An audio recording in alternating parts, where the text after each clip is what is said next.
Alright, I'm going to show y'all the cycles of a gas furnace. Draft motor.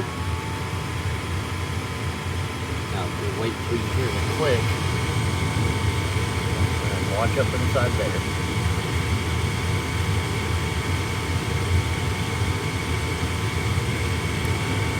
Click. Hot surface igniter. A little bit longer.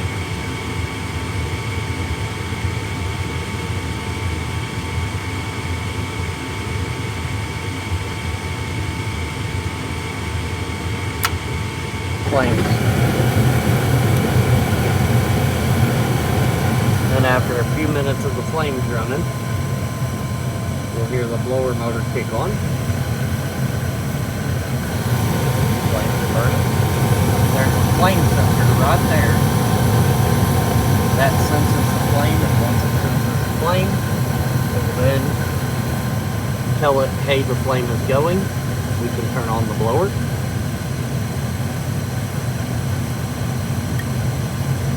Here comes the blower.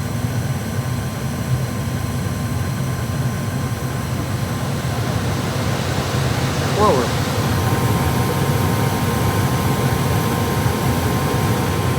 That's the gas valve.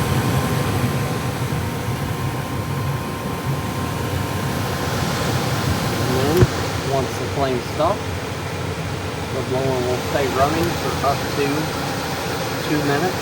To cool the heat exchanger down. And that is the cycles of a gas furnace. This sucks air, which pulls on this hose to pull this pressure switch. Once this pressure switch engages, it tells the control board, we're good. We got the draft motor pumping the gas out. Then it will turn on the hot surface igniter. Once that hot surface igniter registers it's on, it will then turn the gas valve on, fire flame. Once the flame starts, the flame sensor, which is that piece right inside there, tells the board, hey, I sense flame. And what it does is it takes the heat of the flame and converts it into micro voltage and sends that micro voltage into the board to tell it it's on. Once it senses that, it allows that heat exchanger to heat up inside there, and then it kicks on the blower.